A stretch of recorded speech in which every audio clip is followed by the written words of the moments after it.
On board chapter 17, problem number 3. Question 1.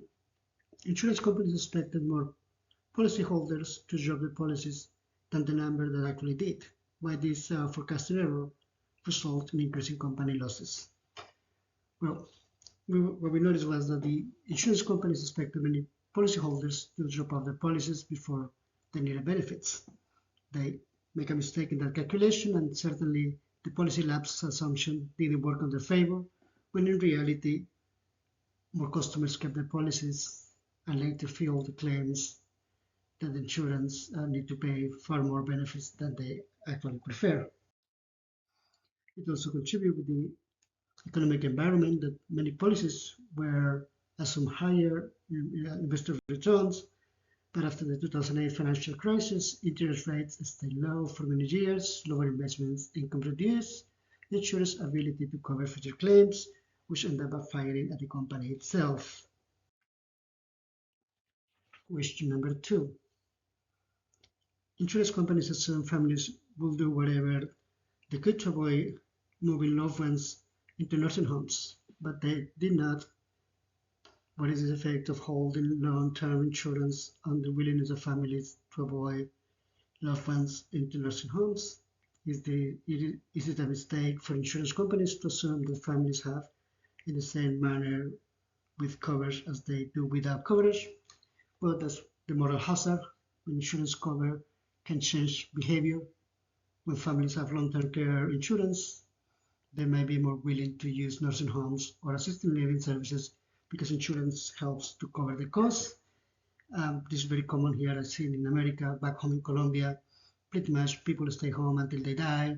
But as a police, I noticed how a lot of people decided to move their loved ones to nursing homes because it made their life easier in a way, and they can take the pills on time, and they also allow them to have longer lives.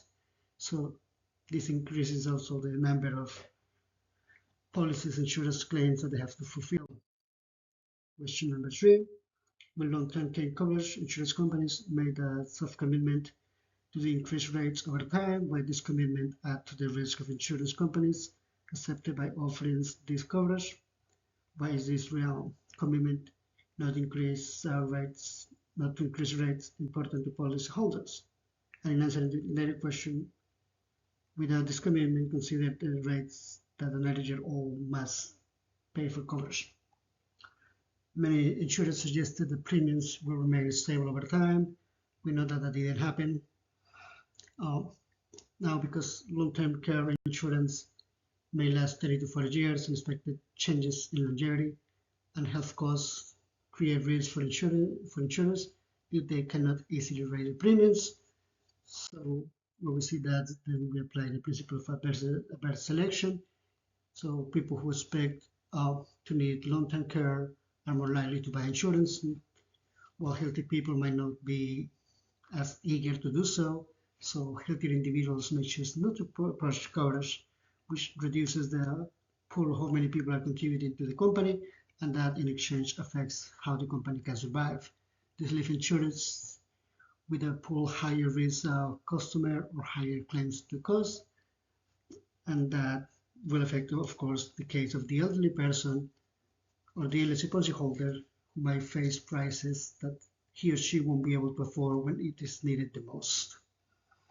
And that would show why these changes really affect the companies, and at the end of the day, they end up losing money.